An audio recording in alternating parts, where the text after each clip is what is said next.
Que faisait cet homme dans ces montagnes?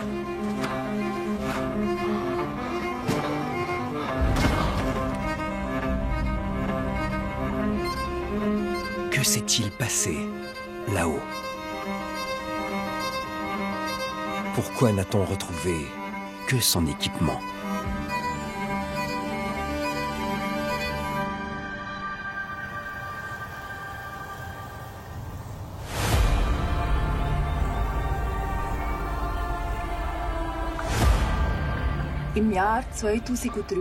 En 2003, un objet très étrange est sorti des glaces. Il est unique. Jamais on n'avait retrouvé quelque chose comme ça. Quand je pense que je suis la première à avoir tenu ce carquois vieux de près de 5000 ans, je ressens encore des frissons dans les doigts.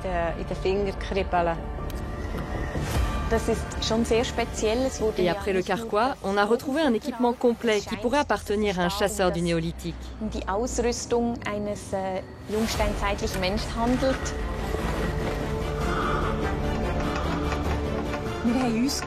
On s'est demandé qui était cet homme.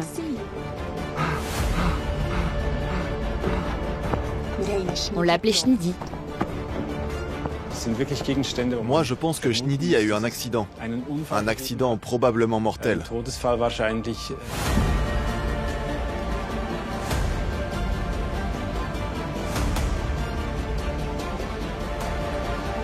Maintenant, la seule chose qu'on a envie de savoir, c'est où il est. Et on espère qu'on va le retrouver, bien sûr.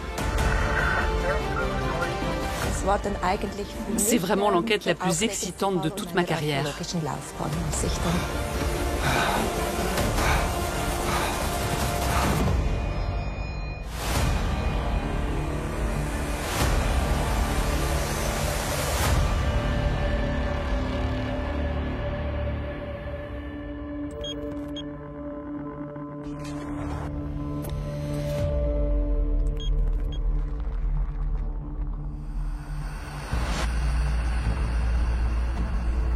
En Suisse, il est considéré comme un mythe.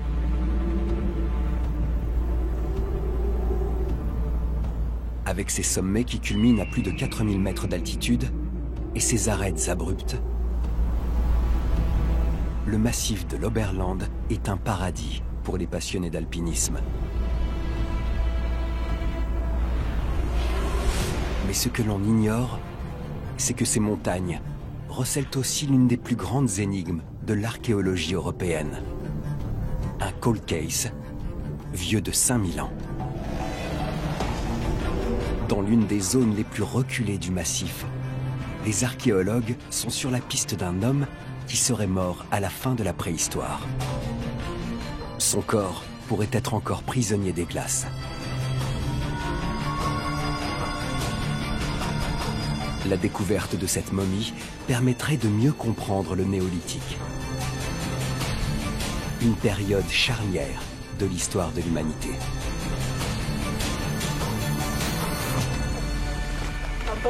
Ça va ton sac à dos? Oui, il est un peu trop grand pour moi, mais ça va. Cette équipe d'archéologues est chargée de résoudre cette affaire. Ces femmes partent 4 jours en expédition, dans l'espoir de retrouver la dépouille de cet inconnu.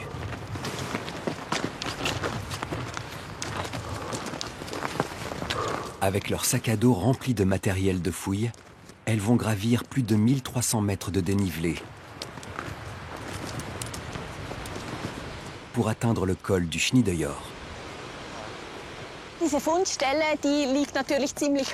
Ce site se trouve à très haute altitude. Là, nous sommes loin d'être arrivés, et pourtant nous nous trouvons déjà à plus de 2000 mètres. Ce sont donc des conditions de travail un peu spéciales pour nous.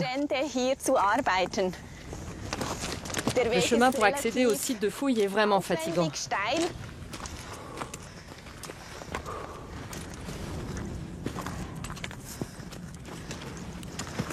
Cet été 2018 est particulièrement chaud. Sur les sommets, la fonte des glaciers s'est accélérée. Qui sait ce qu'ils peuvent avoir à révéler? Le site de fouille du Schneideyor, moi ça fait déjà des dizaines de fois que j'y grimpe. Et chaque fois que je remonte, je me dis que tout est possible. Car on ne sait jamais dans quel état va être le glacier. Est-ce qu'il restera encore de la glace ou pas? On ne peut jamais savoir si de nouvelles choses sont apparues.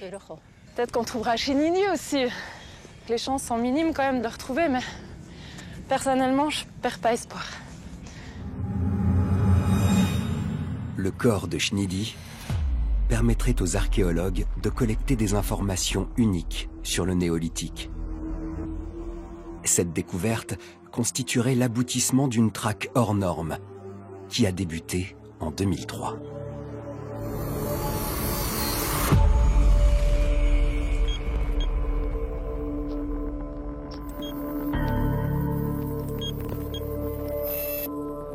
Cette année-là, les températures sont extrêmement élevées.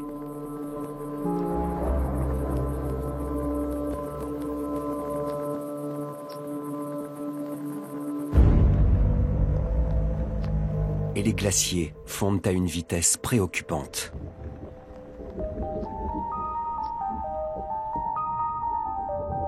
Au Schneideyor, la couche de glace qui recouvrait le col disparaît presque complètement. Si bien qu'à la fin de l'été, un chemin de grande randonnée est ouvert jusqu'au sommet.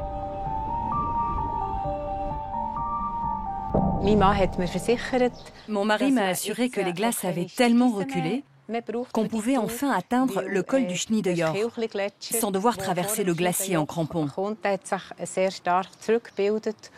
Alors on a décidé de faire cette randonnée.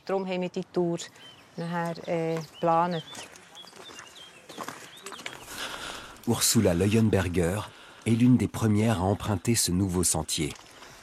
Le 17 septembre 2003, cette éducatrice spécialisée, passionnée de haute montagne, prend la direction du Schneideyor avec son mari. Elle est alors loin d'imaginer qu'elle va découvrir l'un des plus beaux trésors archéologiques jamais retrouvés dans les Alpes.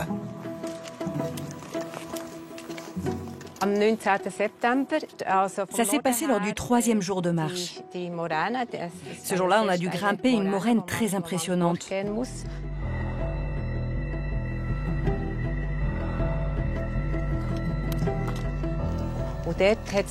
Puis nous nous sommes retrouvés dans une combe, dans laquelle se trouvait un petit névé. Et c'est là que tout à coup, je vois devant mes pieds un objet très étrange. Je me suis demandé ce que ça pouvait bien être. Est-ce que c'était du bois, du cuir ou de l'écorce d'arbre? Mon mari m'a dit qu'il restait encore 4 heures pour atteindre le refuge. Il voulait qu'on se dépêche et que je laisse l'objet sur place. Mais j'étais trop curieuse de savoir ce que c'était. Alors je l'ai pris et je ne l'ai plus lâché.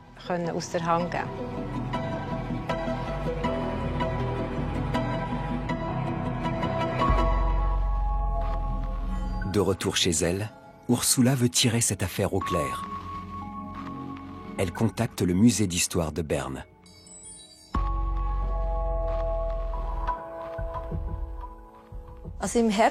J'ai reçu un appel téléphonique ici d'Ursula Leuenberger. Elle m'a annoncé qu'elle avait trouvé quelque chose dans les montagnes et qu'elle aimerait me le montrer. Honnêtement, je ne savais pas quoi penser. Beaucoup de personnes croient avoir trouvé quelque chose d'archéologique. Quand j'ai déballé l'objet, Sabine Bolliger a ouvert de grands yeux. Elle semblait bouleversée. Elle a même dû s'asseoir. Oui, c'est vrai, j'ai dû m'asseoir. J'étais tellement sous le choc.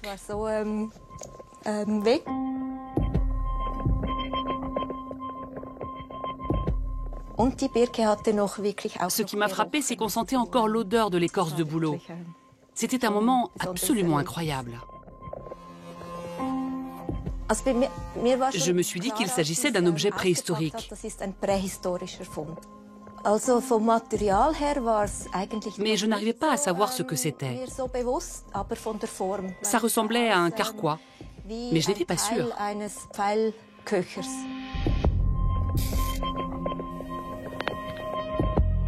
Pour vérifier son intuition, Sabine Bolliger envoie l'objet au service archéologique de Berne, qui possède un laboratoire de pointe.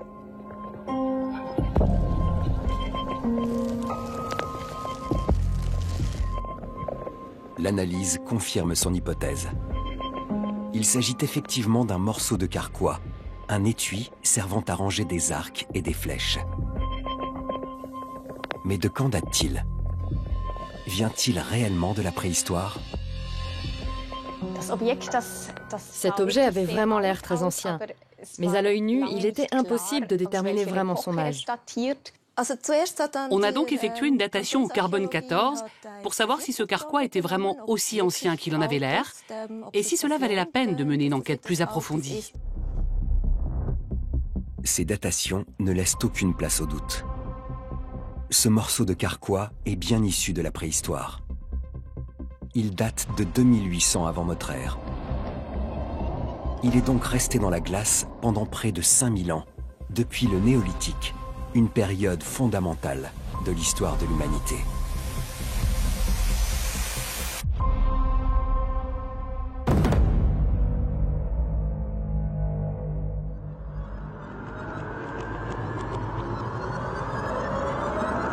Pour le comprendre, il faut remonter encore plusieurs dizaines de milliers d'années en arrière. Dans ces temps très reculés, les hommes sont alors nomades. Ils se déplacent constamment pour trouver de quoi se nourrir. Leur alimentation est basée exclusivement sur la chasse et la cueillette. Mais vers 10 000 avant notre ère, au Proche-Orient, leur mode de vie change profondément. C'est ce que les archéologues appellent la révolution néolithique. Les hommes inventent l'agriculture et l'élevage. Ils cultivent les céréales et domestiquent les animaux. Ils se sédentarisent autour de leurs champs et créent les premiers villages. C'est à cette période qu'apparaît la notion de propriété. Pour défendre les territoires sur lesquels ils se sont installés, les hommes n'hésitent pas à prendre les armes. C'est ainsi que naissent les toutes premières guerres. Ce mode de vie néolithique se diffuse très lentement vers l'ouest selon deux courants. Une première vague se répand au sud, par la mer Méditerranée. L'autre, plus au nord, se propage par voie continentale. Vers 4000 avant notre ère, ces deux courants se rejoignent à l'ouest de l'Europe.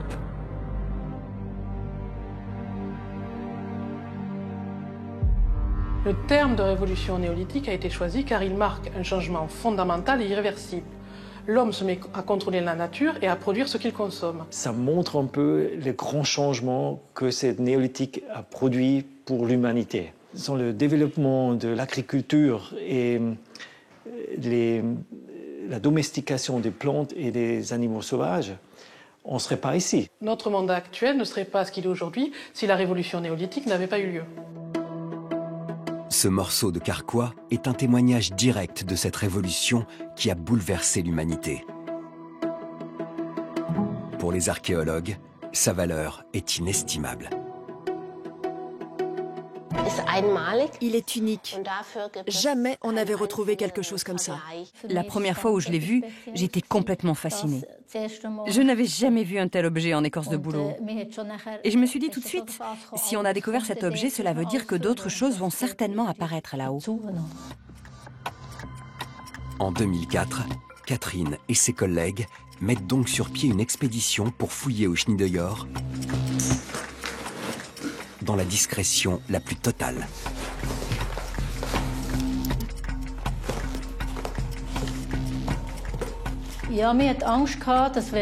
On ne voulait pas que les gens apprennent ce qui venait d'être découvert. On avait peur qu'ils aillent faire eux-mêmes des recherches sur place. C'est vrai que la plupart du temps, quand les gens passent à côté d'objets archéologiques, ils ne les voient même pas. Mais un grand objet ne serait certainement pas passé inaperçu. Donc peut-être que quelqu'un l'aurait pris et qu'on n'aurait jamais pu le récupérer. C'est pour ça qu'on n'a rien dit à personne dans un premier temps. Sur les récipients grises était écrit service archéologique. Et on a même collé du scotch sur les inscriptions et on a dit aux randonneurs, quand ils sont demandés ce qu'on cherche, qu'on cherche du bois pour retracer les mouvements des glaciers. Les scientifiques partent à l'assaut du col. L'ascension est harassante. 1300 mètres de dénivelé.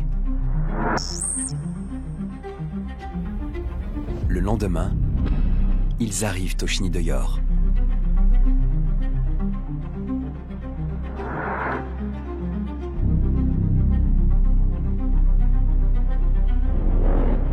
Et les archéologues repèrent aussitôt un nouvel objet dans la glace, à seulement quelques mètres de l'endroit où le morceau de carquois a été retrouvé.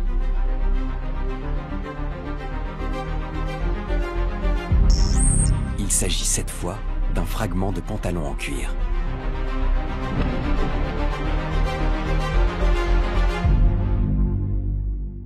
Ce qui était absolument étonnant, c'était ça sentait encore le cuir les premières heures qu'on s'est sorti de la glace. Donc ça, c'était vraiment incroyable. De retour à Berne, Albert le fait analyser. Et il date lui aussi de 2800 avant notre ère, comme le carquois.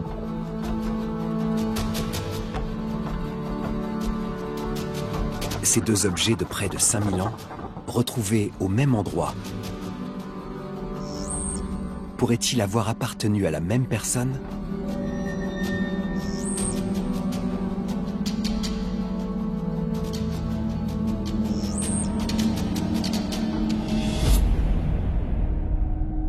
Chaque été, durant 15 ans, les archéologues reviennent fouiller, dans l'espoir de trouver de nouveaux indices. J'ai fait le trajet jusqu'au col au moins une quarantaine de fois. Et à chaque fois, je me disais, qu'est-ce qui va apparaître de nouveau ? Dès les premières campagnes, les scientifiques découvrent de nouveaux objets. Il s'agit des deux autres morceaux en écorce de bouleau qui composaient le carquois. Ursula Leuenberger, elle, en avait retrouvé la partie supérieure.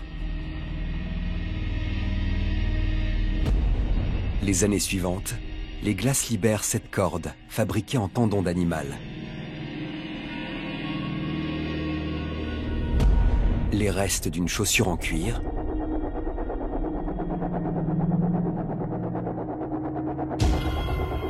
un morceau de manteau en fibre végétale et des flèches en bois.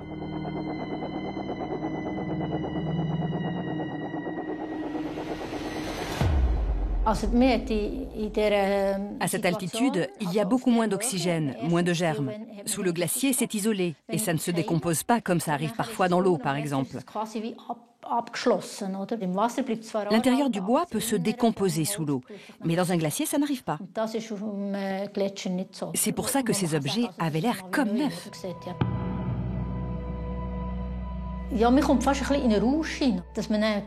On avait une sensation d'ivresse. On se sentait accro devant tous ces objets qui apparaissaient.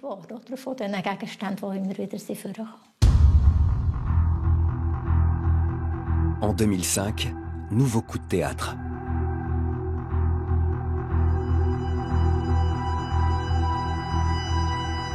Un médecin de Wiesbaden en Allemagne contacte l'équipe. 2 ans plus tôt, il a traversé lui aussi le Chenil de Yor. Avec des amis, nous sommes partis très tôt ce matin du 19 septembre 2003 pour traverser le col du Chenil de Yor. Une fois arrivé là-haut, tout à coup, l'un de mes amis a crié « Eh, venez voir, j'ai trouvé un bâton dans la neige !»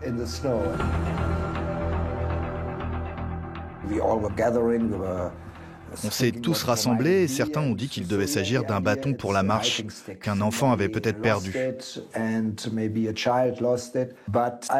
Mais moi, j'ai remarqué des encoches bizarres en haut et en bas. Donc pour moi, c'était clair. Ce bout de bois que nous avions retrouvé était un arc. Mais je me demandais bien ce que cet arc faisait ici, dans les Alpes. Puis je l'ai ramené chez moi et je l'ai donné à mon fils. Mais il ne lui plaisait pas, il ne pouvait pas se plier, il était trop rigide. Alors je l'ai posé dans un coin et il est resté là.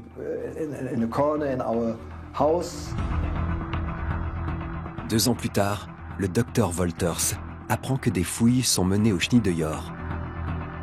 Il décide alors d'envoyer une photo de sa découverte aux archéologues de Berne. Leur chef m'a appelé directement en me disant ce qui veut dire « je suis bouleversé ». Et il a demandé comment je peux le récupérer. Je lui ai fait une blague. Je lui ai dit que j'allais le couper en morceaux et que je l'enverrais dans une enveloppe. Il m'a dit non, non, non, je viens le récupérer à Wiesbaden. Une fois rapatrié à Berne, cet arc et tous les autres objets retrouvés au Schneedejord sont datés grâce au carbone 14.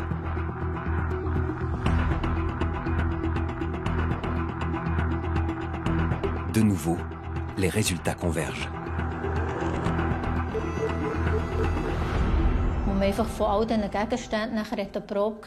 Nous avons scrupuleusement déterminé l'âge de tous les objets.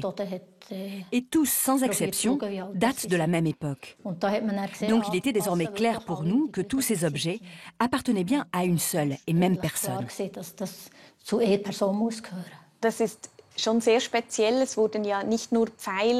C'était une sensation tellement spéciale. Un attirail comme ça, personne n'en avait encore jamais retrouvé. On a non seulement un arc et des flèches, mais aussi un pantalon, une chaussure.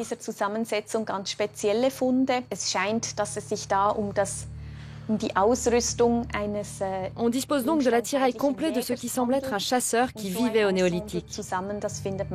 Natürlich nur ganz selten.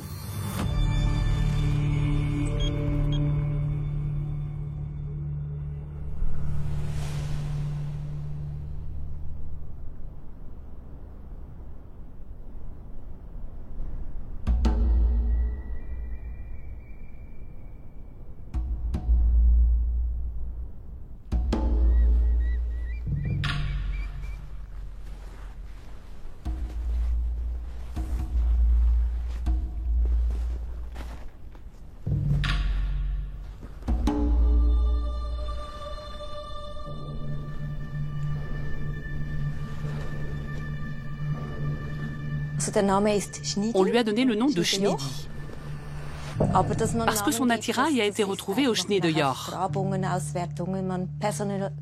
Donner un nom pour s'identifier au personnage, c'est une pratique courante en archéologie.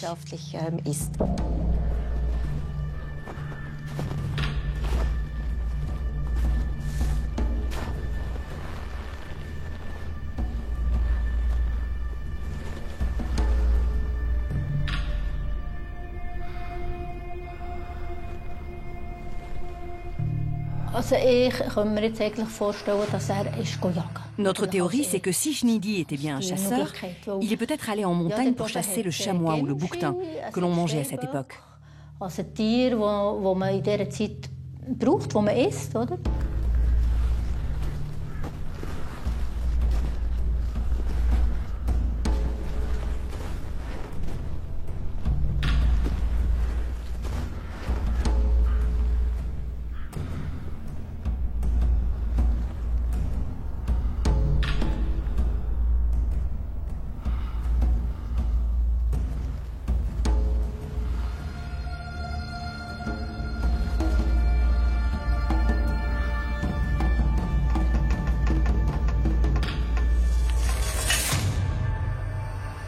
Mais la grande question qui se pose, c'est qu'est-ce qui a pu se passer dans les montagnes lors de cette chasse? On a retrouvé son arc, ses flèches, son pantalon, sa chaussure. Ce ne sont pas des objets que l'on perd comme ça, juste en passant un col. On a notamment retrouvé sa jambière de pantalon. C'est une part d'équipement très importante à la survie en altitude. Il n'aurait sûrement pas abandonné ou déposé une partie de son équipement sur place. Donc pour moi, Schneedi a eu un accident. Moi aussi, je suis certain que ce chasseur a eu un accident. Un accident probablement mortel. Est-ce qu'il a été attaqué par des animaux sauvages ou par des hommes, des ennemis?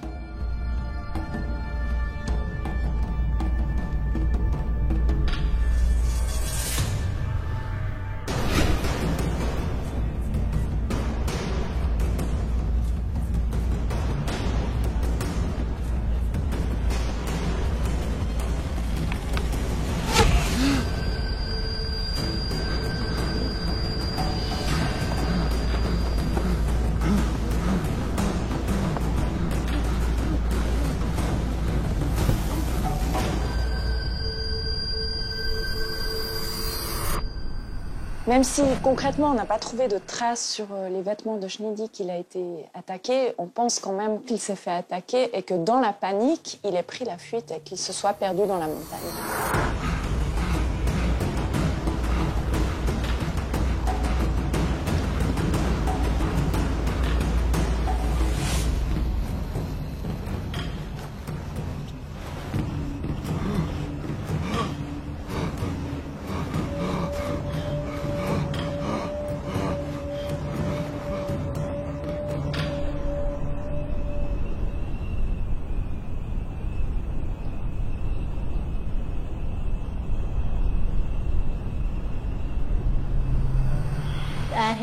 Dans ces conditions, Schneidi devait être à bout de force, certainement transi de froid.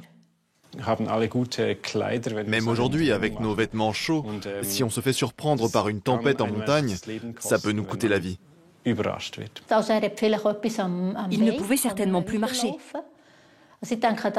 Voilà le scénario qu'on peut imaginer.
Selon nous, c'est le scénario le plus probable, mais tant qu'on n'a pas la pièce essentielle, donc le corps de Schneidi, on restera dans le flou.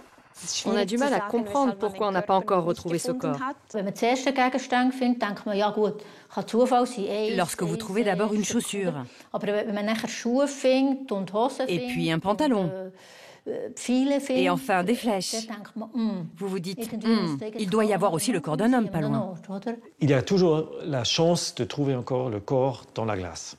C'est une hypothèse absolument valable. Ce serait une découverte incroyable. Tant que les glaces du Schnee-de-Jord n'ont pas encore fondu entièrement, il existe encore une chance.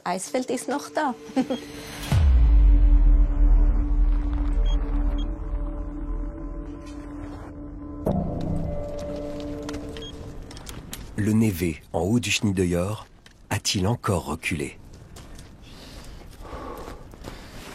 C'est pour le vérifier que ces archéologues ont monté cette nouvelle campagne de fouilles. Après 2 jours d'ascension, elles viennent d'arriver au col. Le névé a encore beaucoup diminué. Mais il n'a jamais complètement fondu depuis 5000 ans. Donc en principe, Schneidi pourrait encore se trouver en dessous. Ça doit faire encore 60 cm d'épaisseur. Si on peut découvrir quelque chose, ce sera forcément ici.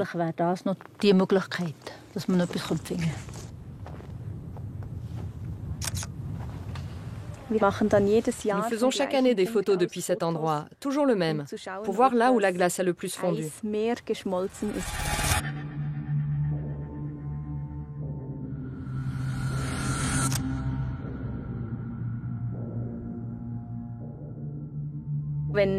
Ça nous permet de repérer les zones qui viennent d'être libérées des glaces cet été, parce que c'est dans ces zones qu'on peut avoir des chances de trouver quelque chose de nouveau.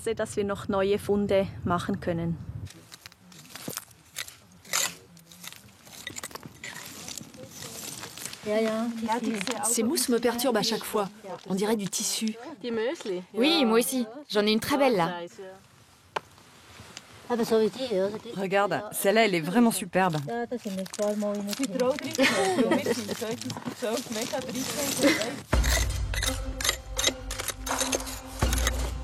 Les heures passent, mais rien n'apparaît.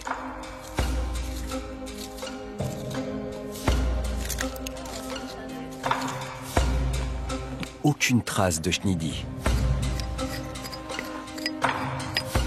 Pourtant, en fin de journée, Ça y est, c'est bon? Catherine repère quelque chose. Oui, c'était là dans la glace sous la pierre. Dans le permafrost qui n'a pas encore fondu. Regarde, il y a ces morceaux de bois.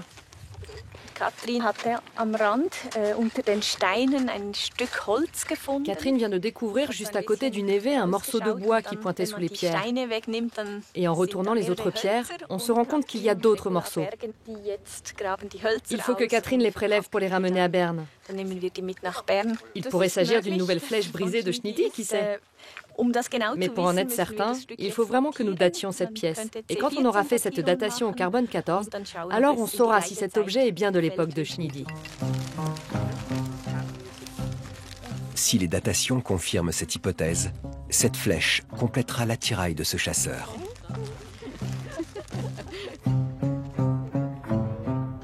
Mais ce n'est pas ce que les archéologues espéraient trouver aujourd'hui.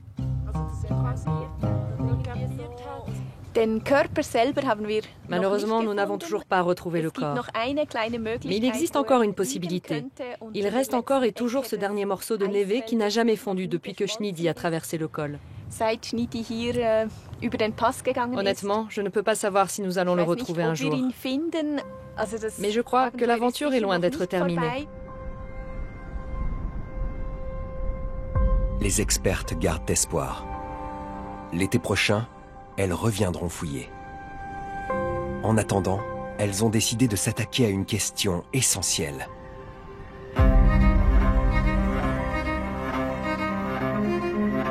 D'où venait Schneidi? Habitait-il dans un village, en contrebas du Schneideyor? Dans ce cas, les archéologues devraient retrouver les traces de ce village dans la vallée.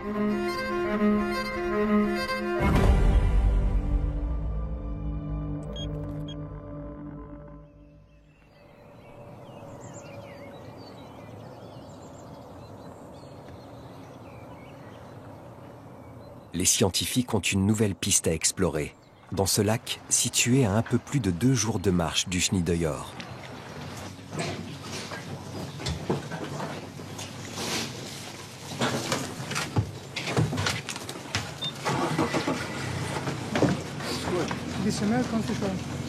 Lukas Scherer se prépare à une fouille subaquatique avec son équipe. Au fond de ce lac, il a repéré un site qui pourrait correspondre au village qu'il recherche.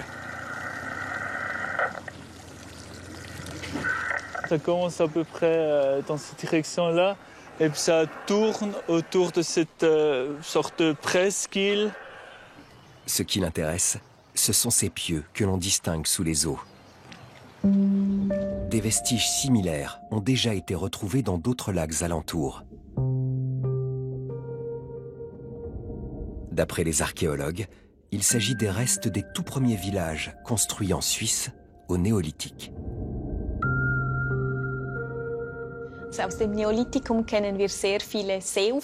Nous avons en effet retrouvé des dizaines de villages lacustres. C'est comme ça qu'on appelle ces villages construits au néolithique au bord des lacs. Ils étaient bâtis sur des terrasses de sable. Les restes archéologiques de ces sites au bord du lac sont faits pas au bord du lac, mais dans le lac aujourd'hui. Au néolithique, il faut s'imaginer que le niveau des lacs, était plus bas à l'époque et qu'il est monté depuis. Et donc c'est pour ça qu'aujourd'hui, les pieux, le reste de ces maisons, de ces villages se retrouvent dans l'eau. Schneidi aurait-il vécu dans l'un de ces villages engloutis?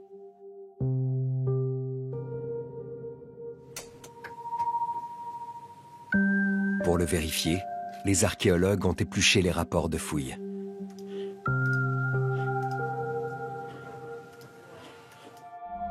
Ces sites lacustres ont été systématiquement datés. Ils ont alors comparé ces datations à celles de Schneidi. Mais aucune ne coïncide. Aucun de ces villages ne peut être celui de Schneidi.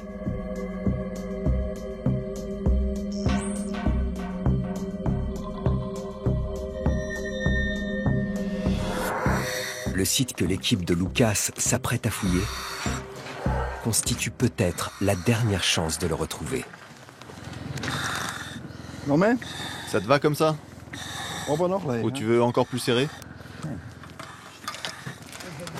Ces plongeurs vont effectuer des prélèvements qui permettront ensuite de dater le site. La température de l'eau ne dépasse pas les 2 degrés. La raison pourquoi on plonge en hiver, c'est surtout la visibilité. Donc l'eau, normalement, elle est beaucoup plus claire en hiver qu'en été. Et en plus, il n'y a pas de végétation. Donc en été, il y a beaucoup plus de végétation au fond.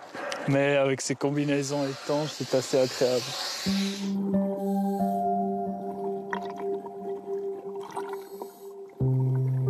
Cet hiver, l'eau du lac est encore trouble et rend la progression difficile.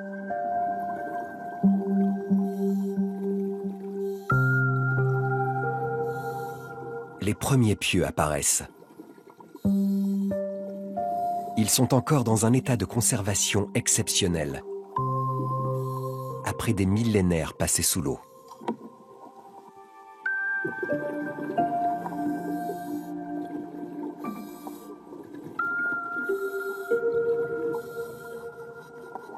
Pour que la datation soit optimale, les plongeurs prélèvent les mieux préservés de tous.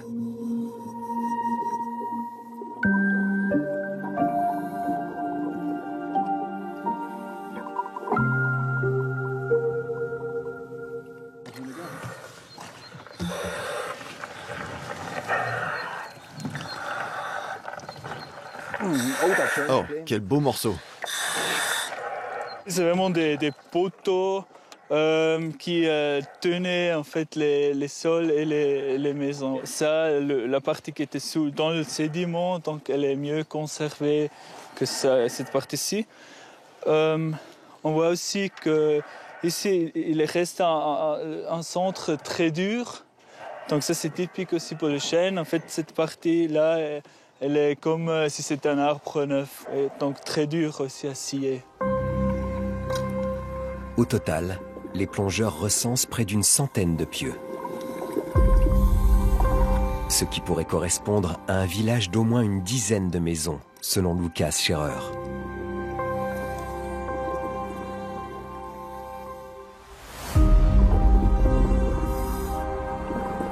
Pourrait-il enfin s'agir du village de Schneidi?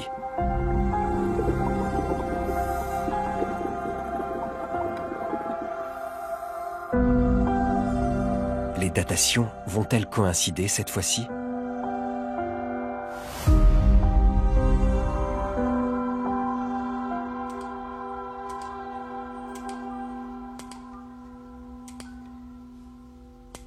Quelques semaines plus tard, le verdict s'apprête à tomber.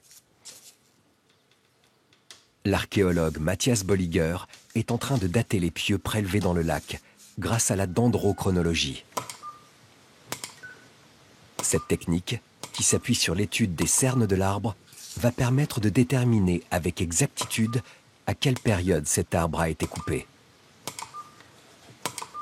Je commence à la première cerne et je clique à chaque fois que j'envoie une nouvelle.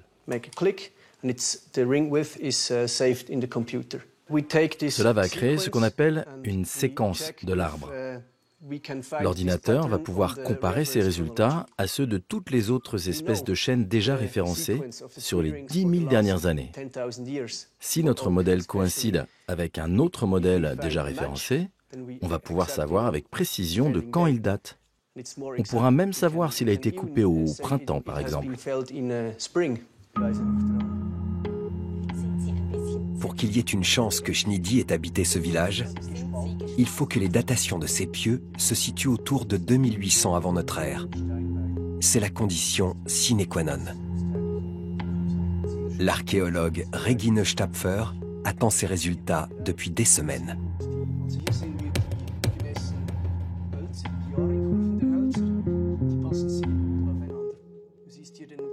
Ici, tu vois les mesures. Toutes les datations que j'ai faites sur ces pieux sont similaires. Les dernières cernes sont toutes de la même année, ce qui veut dire que les arbres ont tous été abattus au même moment.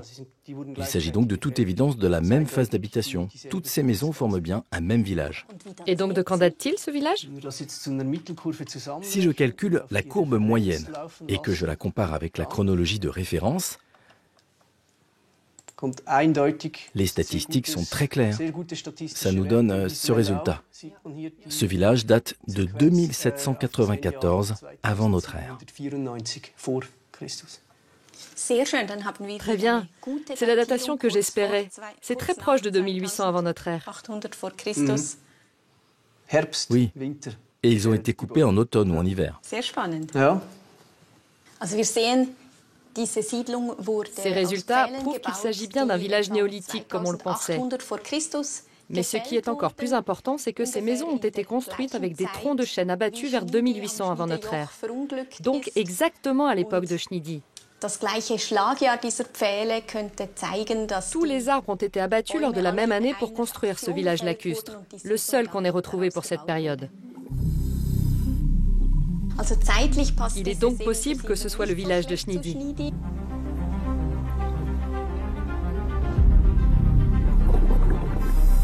Maintenant qu'ils ont peut-être découvert ce qu'il reste de son village, les archéologues peuvent commencer à imaginer le mode de vie de Schneidi.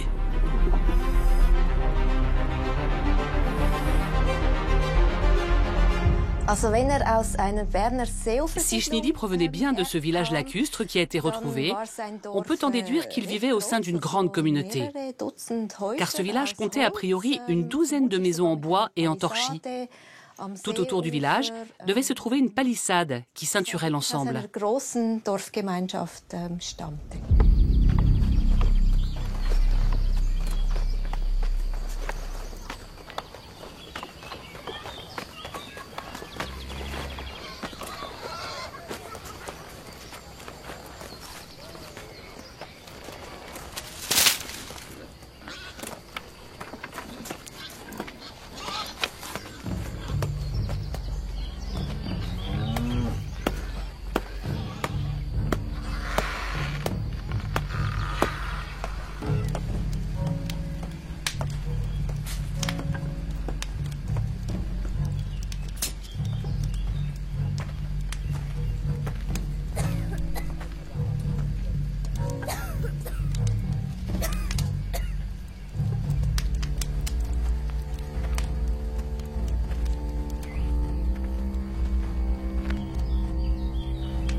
Les maisons sont habitées par ce qu'on peut appeler des familles, parce qu'on a trouvé des tombes, par exemple sur le site de Eulau en Allemagne, où on a 4-5 squelettes qu'on a identifiés avec l'ADN, et on s'est rendu compte que c'est vraiment papa, maman, enfant. Donc un lien de parenté très proche. Donc la notion de famille nucléaire, elle apparaît à ce moment-là.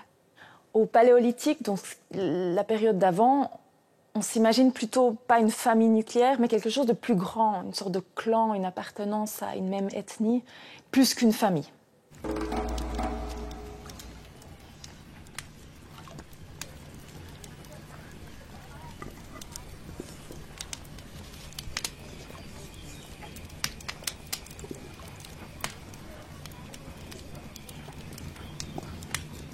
En ce qui concerne la nourriture, les fouilles montrent qu'au néolithique, l'alimentation était déjà très variée. Nous trouvons des restes de viande d'animaux élevés ou chassés qui servaient à faire des ragoûts. Mais à cette époque, puisque l'homme découvre l'agriculture, les aliments de base, ce sont surtout les céréales, comme le blé ou les légumineuses, comme les petits pois qui commencent à être cultivés à cette période. C'est pour ça que l'alimentation est très diversifiée.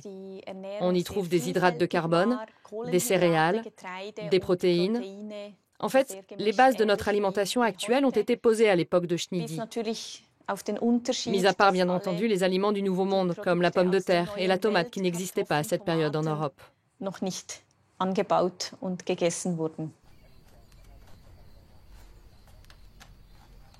Une partie de la maison était évidemment dévolue au sommeil, mais d'autres activités pouvaient y être pratiquées, comme le tissage, la vannerie, la couture.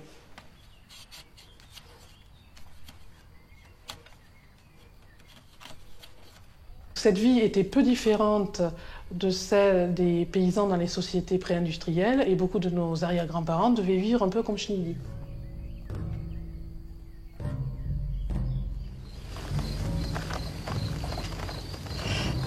Alors on peut très bien imaginer que Schnidi est un père de famille qui est parti plusieurs jours pour la chasse parce que sa famille a sûrement faim aussi, peut-être que la récolte n'était pas très bonne et donc il est obligé de partir, aller à la chasse, quitter sa famille quelques jours, quelques semaines pour la nourrir tout simplement. Donc ça c'est une théorie qui est absolument possible.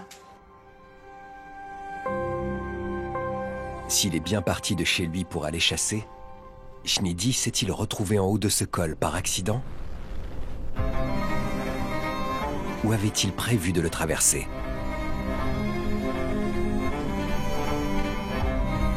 La réponse se trouve certainement dans l'équipement de Schnidi.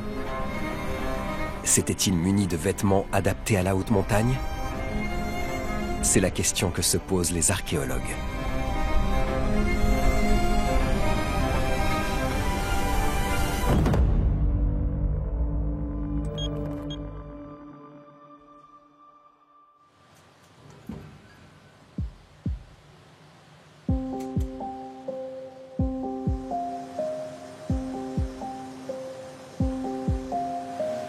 Andreas Bahr est archéotechnicien, spécialiste des reconstitutions d'objets préhistoriques.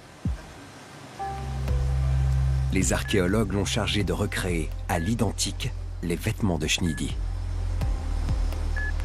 Wow, mais c'est plus grand que ce que j'imaginais. Il va commencer par le pantalon en peau de chèvre que la conservatrice Johanna Klugel lui présente pour la première fois. C'est quel côté du pantalon, là? Attends, je dois regarder. Le côté externe. Ah, le côté externe. Il n'y a pas d'oxygène dedans, j'imagine. Exactement. Ici, on a l'indicateur. Il faut qu'il soit rose pour que ce soit bon. Ça veut dire qu'il y a moins de 0,3% dans cet emballage. On sait que l'oxygène, surtout en combinaison avec la lumière, favorise le processus de détérioration. C'est pour cela que nous exigeons un environnement pauvre en oxygène.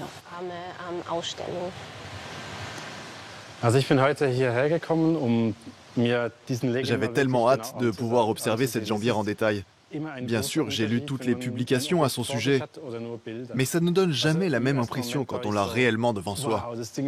Je savais que c'était le plus grand fragment de cuir néolithique jamais retrouvé en Europe, mais malgré tout, j'ai été très surpris par la taille. C'est énorme.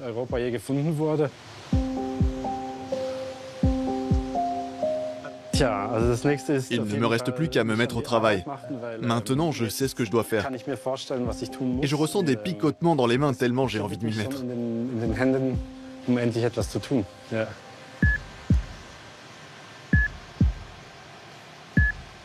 En plus du pantalon,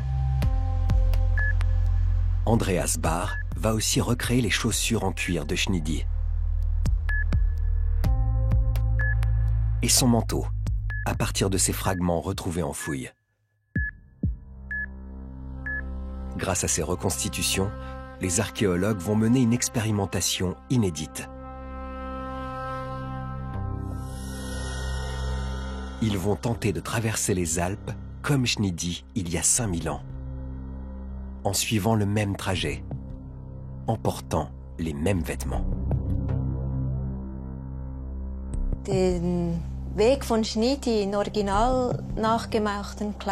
Refaire le trajet de Schnidy avec les mêmes habits, ça me semble essentiel. C'est seulement en portant ces vêtements qu'on pourra savoir s'il avait réellement pu prévoir un tel voyage en haute montagne. Ça fait partie de la démarche archéologique parce que je pense qu'on peut d'un côté analyser le vêtement, mais de savoir comment on se sent quand on porte un vêtement comme ça, on ne peut pas le faire avec une théorie. Ça, il faut le faire en pratique. Pour reconstituer les vêtements de Schnidy, Andreas va devoir utiliser strictement les mêmes matériaux que ceux qui ont été retrouvés en fouille. Du cuir de chèvre pour les chaussures et le pantalon. Les coutures, elles, seront faites en libère, une fibre que l'on peut encore trouver en pleine nature aujourd'hui.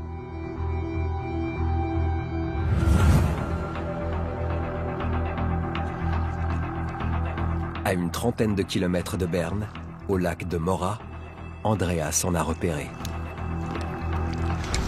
Je pars collecter du Liber de tilleul. Le Liber, c'est la couche qui se trouve juste sous l'écorce des arbres. Et c'est cette couche dont j'ai besoin. J'ai beaucoup de chance, je dois dire, car j'ai découvert un tronc d'arbre qui se décompose au milieu du lac depuis quelques mois. C'est donc parfait pour moi. Je peux cueillir ce Liber de tilleul gratuitement, dans ce qu'on peut appeler le magasin de la nature.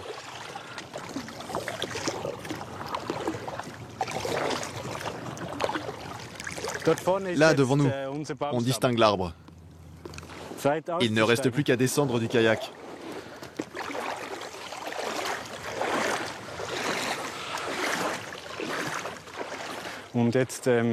C'est probablement comme ça qu'au néolithique, on se fournissait en fil à coudre. On trouvait au hasard un arbre qui se décomposait dans l'eau.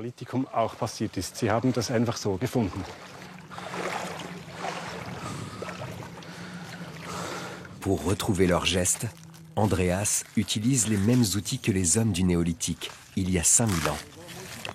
À cette époque, le métal n'avait pas encore été inventé. Il se servait donc de matériaux naturels, comme la corne animale.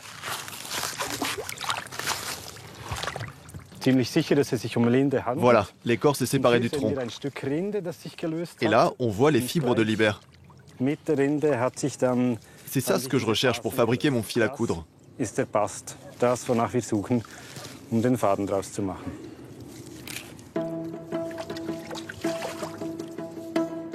Andreas a besoin d'une dizaine de fagots de Liber pour la reconstitution des vêtements de Schnidy.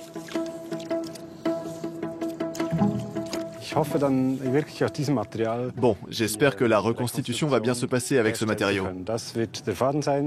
Avec ce fil, je devrais réussir à coudre les jambières en cuir de chèvre.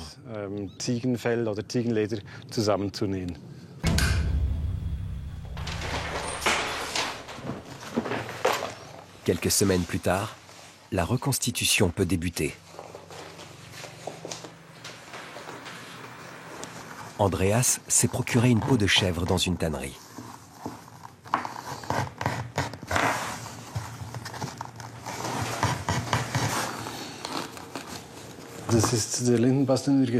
J'utilise bien sûr le Liber que j'ai récupéré au lac de Mora. Mais honnêtement, je suis un peu surpris. Il n'est pas aussi résistant que ce que je pensais.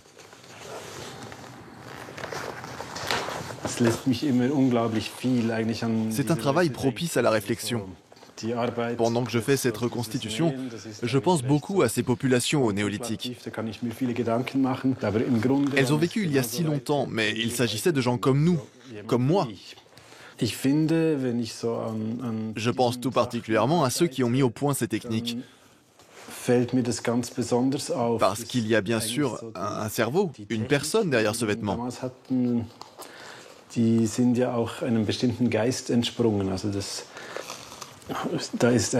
Et je suis toujours étonné de me rendre compte qu'aujourd'hui, les techniques de couture ont peu changé. Nous sommes encore tellement proches d'eux.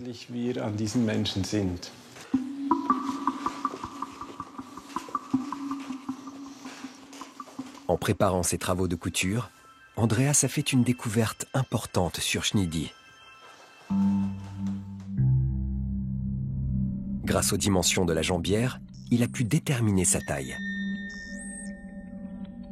Il devait mesurer environ 1,60 m, ce qui correspond à la moyenne des hommes au néolithique, selon les études des archéologues.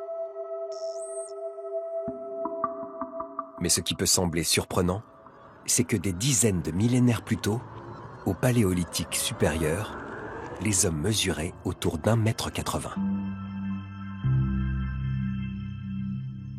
m. Au Paléolithique, les gens étaient plus grands qu'au Néolithique. Cela s'explique par la consommation de protéines, car au Paléolithique, les chasseurs-cueilleurs mangeaient surtout de la viande. Au Néolithique, à l'époque de Schneidi, puisque l'homme devient agriculteur, la nourriture se compose surtout de végétaux et de céréales. Et c'est probablement pour cela que la taille a diminué. La consommation de viande a une influence directe sur la taille des personnes. En parallèle du pantalon, Andreas tente aussi de reconstituer le manteau, qui est en libère de tilleul lui aussi. Il lui permettra de vérifier si Schneidi était bien équipé pour affronter les températures en haute montagne. Ich bin unglaublich gespannt, wie das eigentlich ist. Da gehen die Meinungen auch etwas auseinander. Also in der fachlichen... Je suis très surpris parce que dans certains articles scientifiques, il est écrit que ce manteau n'isole pas bien du froid. Mais ce n'est pas du tout mon impression. Pendant la fabrication, je l'essaie régulièrement. Et à chaque fois, je me dis, si, ça donne vraiment chaud. Ich finde doch, dass es eigentlich auch warm gibt.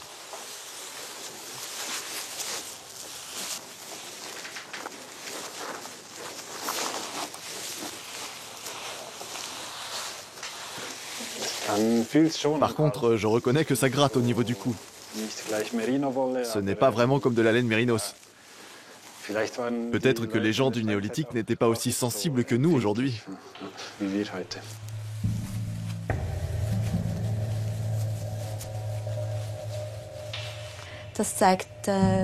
Cette excursion va enfin nous permettre de répondre à quelques points qui restent encore obscurs sur ces habits. Peut-on vraiment traverser les montagnes avec de tels vêtements? Est-ce qu'ils sont confortables et pratiques? Et que se passe-t-il s'il pleut? J'ai hâte de savoir.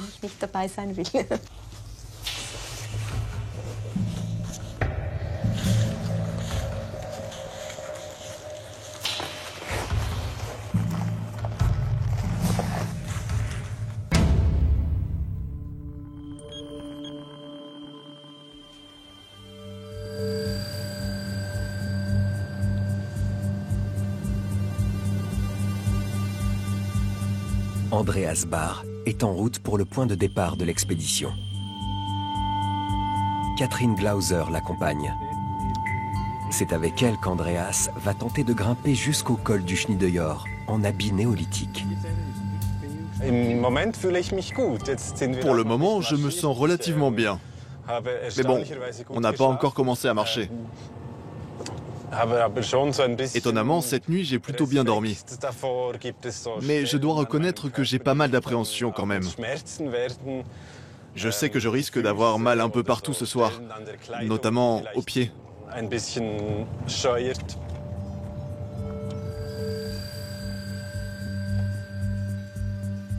D'après les archéologues,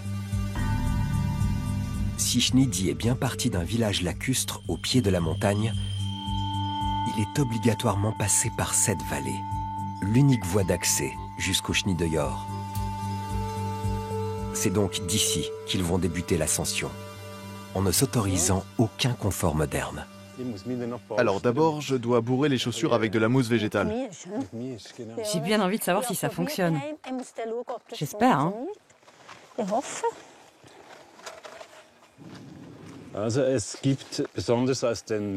En fouillant des villages lacustres, des archéologues ont retrouvé de la mousse qui avait une forme de semelle.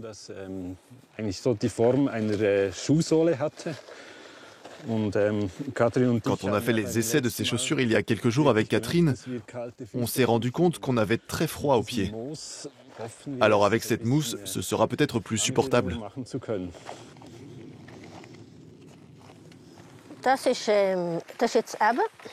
J'ai pris de la viande séchée. On ne sait jamais si on a besoin d'énergie.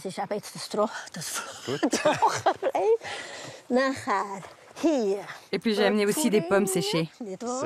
Ah oui, parfait. Voilà. Et puis voilà des noisettes. Oui, c'est exactement la nourriture que Schnidi aurait pu amener lui aussi.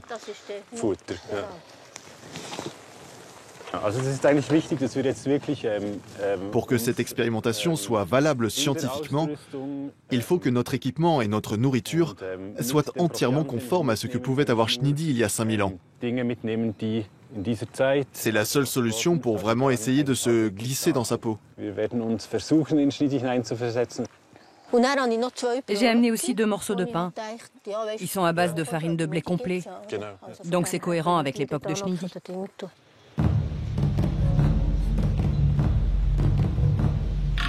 Catherine et Andreas se lancent sur les pentes que Schnidi aurait gravies près de 5000 ans avant eux. Paul, le mari de Catherine, fait l'ascension lui aussi pour leur porter assistance en cas de blessure.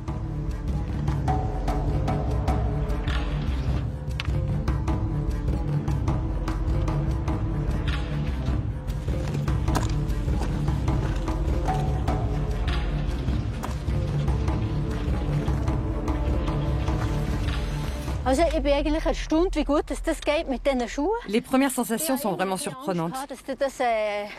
J'avais très peur que mes pieds ne supportent pas de marcher dans ces conditions. Mais premièrement, avec la mousse, j'ai très chaud. Et deuxièmement, la chaussure semble s'adapter aux pierres. Donc pour l'instant, c'est satisfaisant.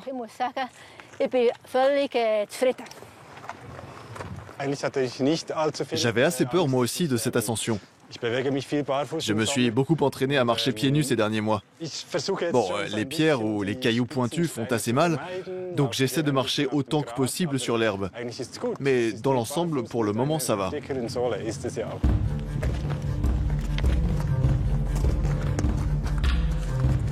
Leur objectif, le col du Schnideuer, se trouve à plus de 6 heures de marche, tout en haut de cette montagne.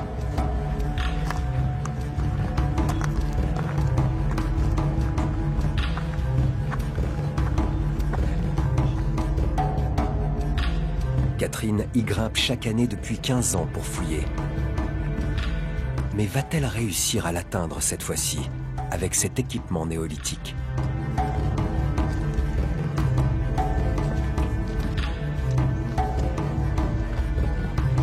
Après 3h30 de marche, la fatigue commence à se faire sentir. À cette altitude, l'herbe ne pousse presque plus. Catherine et Andreas progressent difficilement dans un pierrier.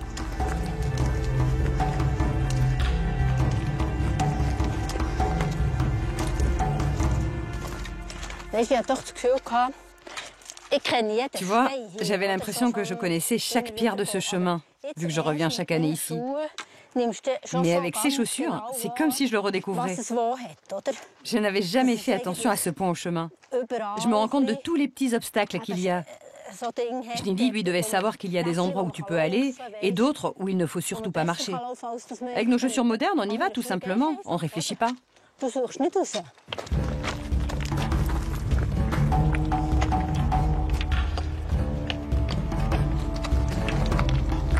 Une heure plus tard, ils arrivent au refuge du Wildhorn. Ils ont mis plus de temps que prévu. Le Schnideuer se situe encore à plusieurs heures de marche. Mais ils n'iront pas plus haut, car cette expérimentation leur a déjà apporté les réponses qu'ils cherchaient.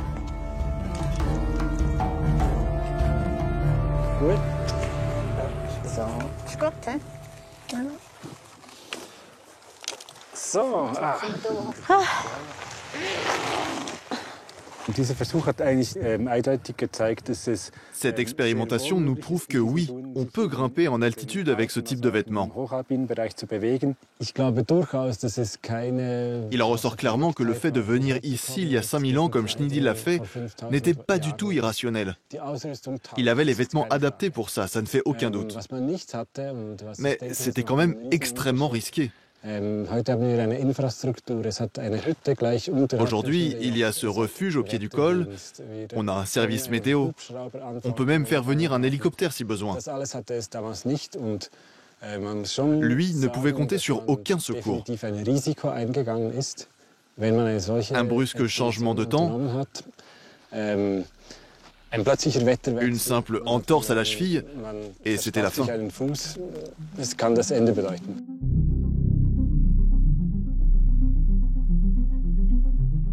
Cette expérimentation semble valider l'hypothèse selon laquelle, en dépit des risques, Schnidy avait bien prévu de partir pour un long voyage. Il était équipé en conséquence. Mais alors, dans ce cas, quel pouvait être le but de ce périple qui l'obligeait à traverser le Schneedoyore ?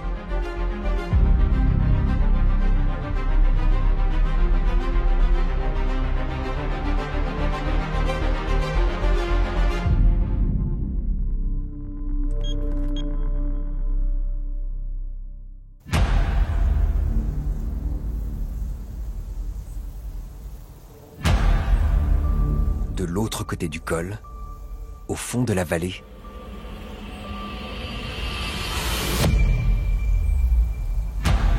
les archéologues ont peut-être trouvé la réponse. C'est une récente fouille au cœur de la ville de Sion qui les a mis sur cette piste.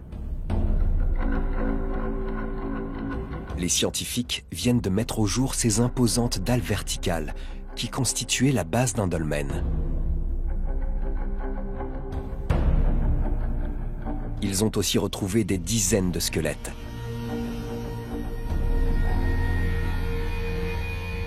Et des parures, comme cette dent d'ours sculptée. Il s'agirait d'une nécropole néolithique, un sanctuaire où l'on enterrait les défunts. Ce que nous savons, c'est qu'à cette période apparaissent les premiers cimetières. On en trouve deux formes, soit des tombes individuelles creusées dans la pierre, un peu comme celles qu'on connaît aujourd'hui, soit des dolmens comme à Sion, c'est-à-dire des tombes collectives où plusieurs personnes étaient inhumées.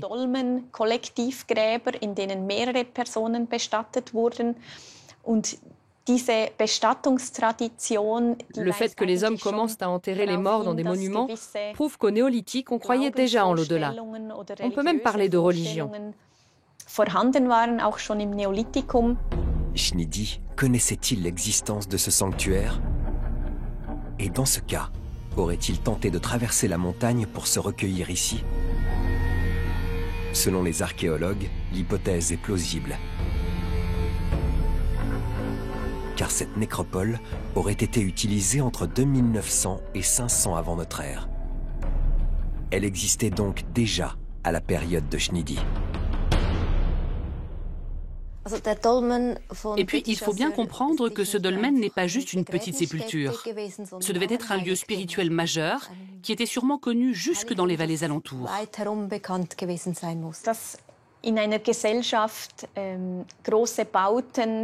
Le fait que de telles nécropoles aient été construites pour les défunts,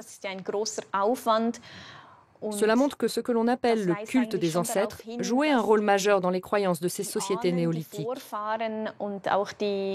Ahnenkulte vielleicht eine gewisse Rolle gespielt haben. Man könnte sich vorstellen, dass Schnidy vielleicht Donc, on peut peut-être imaginer que Schnidy avait bien envisagé de participer à une procession religieuse. Dort vielleicht auch Schutz oder Hilfe gebeten hat. Man kann sich auch Il voulait peut-être se mettre sous la protection d'ancêtres ou implorer leur aide, peut-être pour sauver un proche malade. C'est tout à fait le genre de faveur qu'on pourrait encore demander aujourd'hui. Le changement d'activité et d'alimentation lié au mode de vie néolithique a pu favoriser l'apparition ou la multiplication de certaines maladies, comme l'arthrose, les caries ou encore les parodontites. Des épidémies et des parasitoses ont également pu être favorisées par l'augmentation de la population et par la proximité avec les animaux.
Shnidi aurait-il participé à un tel rituel?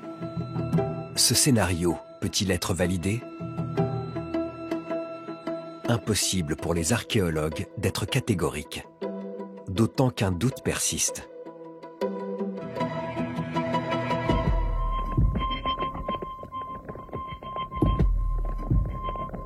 Si Shnidi a entrepris ce voyage dans un but spirituel, pour implorer ses ancêtres, pourquoi se serait-il muni d'armes?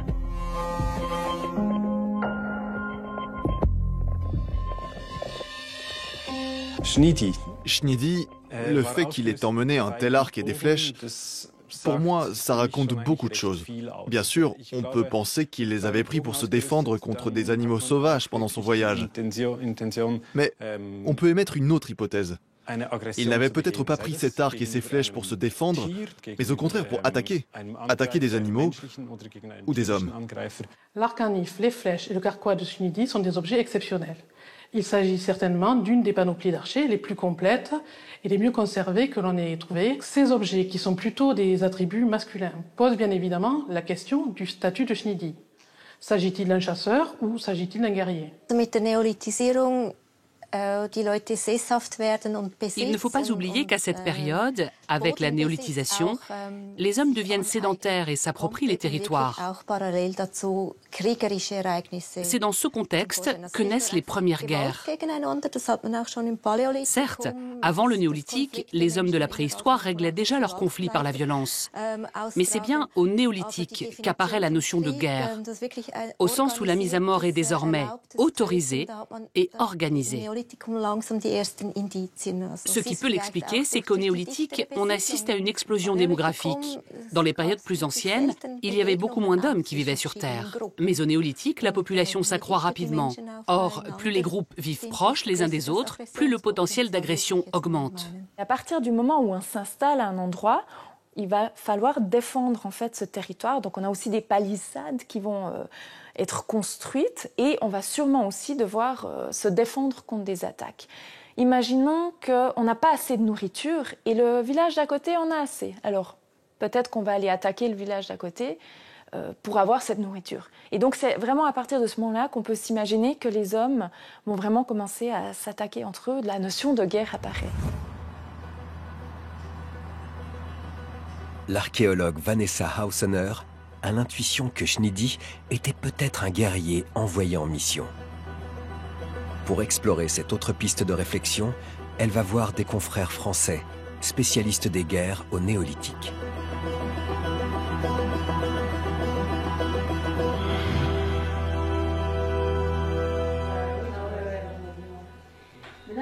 Près de Strasbourg, Fanny Chenal et Philippe Lefranc, chercheurs à l'INRAP, ont retrouvé les traces de ce qu'ils appellent un épisode de fureur meurtrière.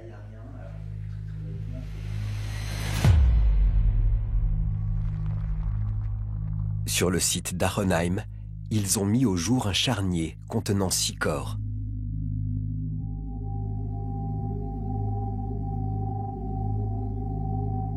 Ces individus semblent avoir été tués lors d'un conflit armé, d'une violence innommable.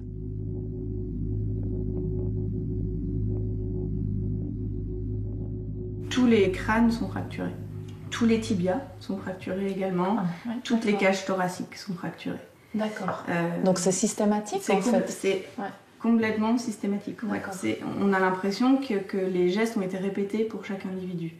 Et pour 5 d'entre eux, on n'observe pas des fractures, mais on peut voir ici sur les os des perforations comme ça. Donc des perforations parfaitement circulaires qui ont transpercé l'os. On voit bien derrière. On les voit à l'arrière. Donc ça, c'est aussi une trace de violence, pas des fractures, mais c'est vraiment des traces de violence. Et ce qu'il faut bien s'imaginer, c'est que ce sont des individus en chair qui ont été déposés dans cette fosse. Et ça, on en est certain, puisque toutes les articulations sont maintenues. Certains ont été poussés contre la paroi de la fosse, de telle sorte que les jambes ont été plaquées contre les bords et forment des angles au niveau du milieu des tibias. C'est une vision tout à fait terrifiante. Je pense que le dépôt, au moment où il a été réalisé, devait être vraiment morbide et devait refléter une violence inouïe. Donc en fait, on parle ici vraiment d'un massacre de gens. La surviolence qu'on peut observer sur ces squelettes, on la connaît aussi dans l'ethnologie, c'est ce qu'on appelle la pratique de l'overkill. Voilà. D'accord.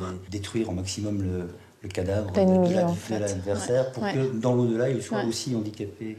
D'accord, donc c'est pas juste on tue et c'est fini, c'est vraiment ça continue, c'est très ritualisé en fait. Voilà, justement. Ce qu'on observe vraiment, ce qui est clair à Arenheim, c'est que chaque individu présente beaucoup plus de traces de violence que ce qu'il en faut pour qu'il soit mort. En fait. Justement. C'est beaucoup plus qu'une mise à mort. C'est vraiment un acharnement, c'est net, tous les os. On a très peu d'os intacts finalement. D'après les archéologues, le charnier d'Arenheim n'est pas un cas isolé. Ces massacres semblent avoir été fréquents au néolithique. En Autriche notamment, on a retrouvé un autre dépôt néolithique, avec environ 60 défunts. Il s'agit d'hommes, d'enfants et de femmes d'âge mûr. Mais bizarrement, il n'y a aucune jeune femme. On pense qu'elles ont été kidnappées par les assaillants, qui les emmenaient ensuite dans leur village. C'est vraiment à cette période qu'on voit apparaître certains des aspects les plus abominables de l'humanité. Les archéologues ont mis au jour des dizaines de sites comparables à Arenheim dans toute l'Europe. Preuve qu'au néolithique, un climat de profonde violence se développe.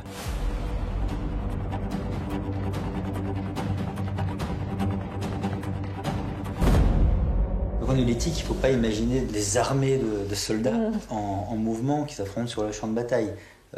Les guerres traditionnelles, c'est plutôt à base de raids, de petits groupes qui s'insinuent en territoire ennemi et qui ensuite se retirent.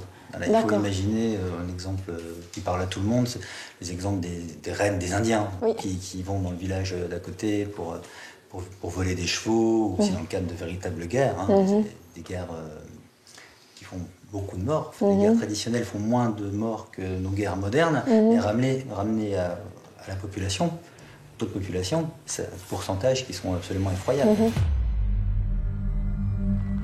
L'intuition de Vanessa Hausener est une hypothèse qui semble pouvoir être retenue. Armé comme il l'était, Schnidi était peut-être lui aussi un guerrier envoyé en mission.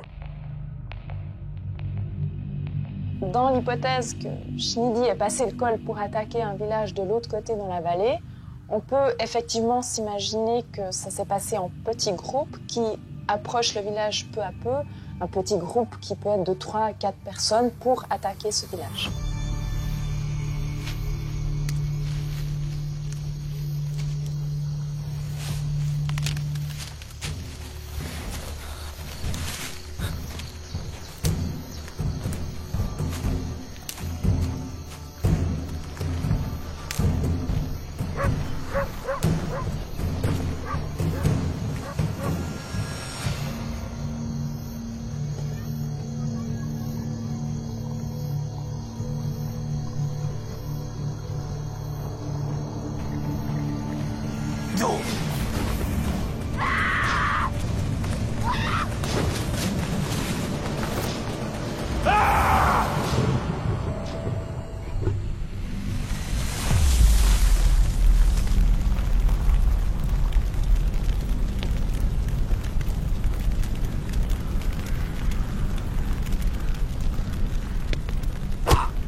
Et donc ce serait en revenant de son attaque potentielle de l'autre côté de la montagne, peut-être qu'il était blessé aussi et qu'il était trop faible pour suivre son groupe, il a perdu son groupe, se serait fait surprendre par une intempérie et peut-être mort de faim ou aussi de fatigue.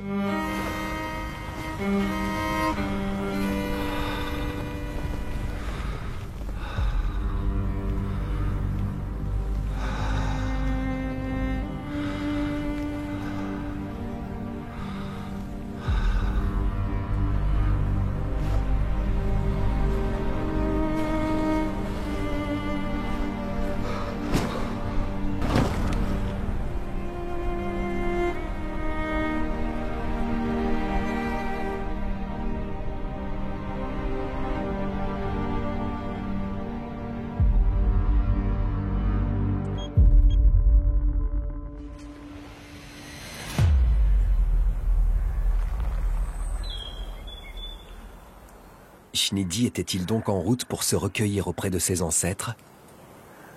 Ou faisait-il partie d'un raid guerrier? Son corps, s'il était retrouvé, permettrait aux archéologues de comprendre quelle est la bonne piste.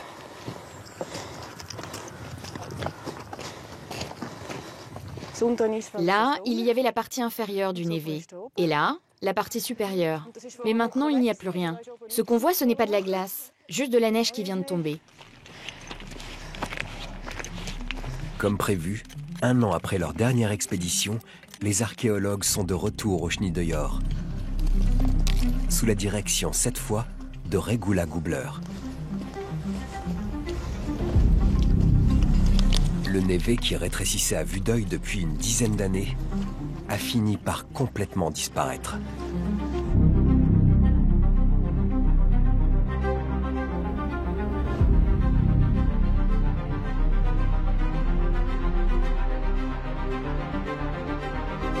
Mais cette fois encore, les archéologues ne retrouvent aucune trace du corps de Schneidi.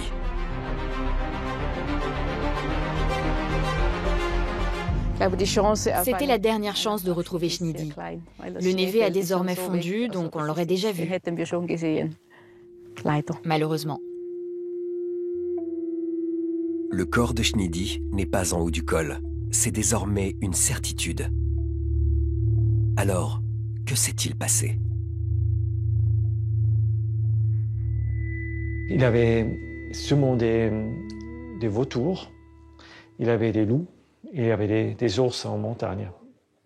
Donc peut-être il était mangé par des animaux sauvages, mais je pense, même s'il était mangé par des animaux sauvages, il reste encore quelque chose. On sait que le vautour mange tous les petits ossements. C'est pas exclu. Peut-être il était pris par des vautours. Il y a une autre explication possible. Peut-être qu'un ou plusieurs proches de Schneidi sont venus le chercher. Aujourd'hui, qu'est-ce qu'on fait quand une personne meurt en montagne? On va la chercher pour l'inhumer dans son village. On veut l'enterrer pour de vrai. Et je pense que c'était la même chose au néolithique. On ne laisse pas traîner quelqu'un sur un endroit où il pourrait devenir un zombie. Il pourrait devenir quelqu'un qui effraie les troupeaux, qui entraîne des maladies, qui entraîne des malheurs avec lui. On ne va pas le laisser traîner en montagne. Schneidi était peut-être congelé. Dans ce cas-là, ses vêtements devaient coller à la glace. Donc on les a sûrement découpés. Ou alors ils se sont déchirés. Ça ne devait pas être très important. L'essentiel, c'était de récupérer le corps pour pouvoir l'enterrer. peu importe s'il manquait une chaussure.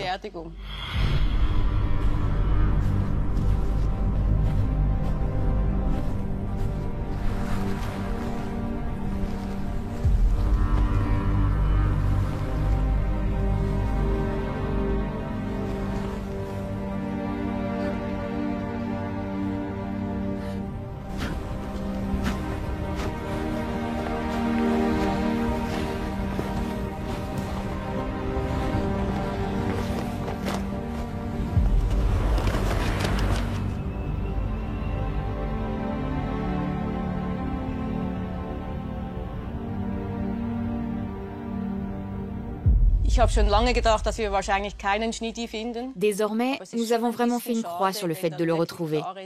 C'est vraiment dommage. Le suspense est terminé. Ça aurait été tellement beau. C'est vraiment l'enquête la plus excitante de toute ma carrière. Très peu d'archéologues ont la chance de mener une enquête comme celle-là dans leur carrière. Donc, c'est vraiment une aventure qu'on n'oubliera jamais.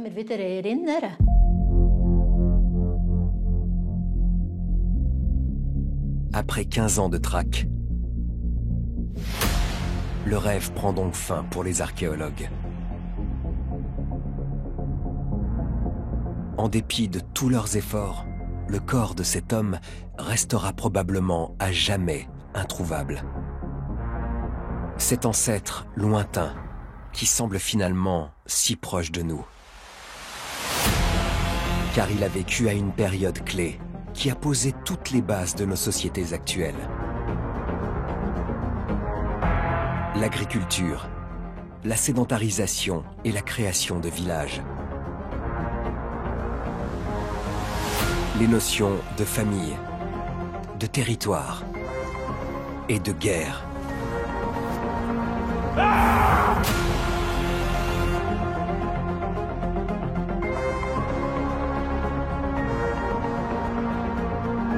Aujourd'hui encore, 5000 ans après Chnidi, nous sommes tous femmes et hommes du XXIe siècle, les enfants du néolithique.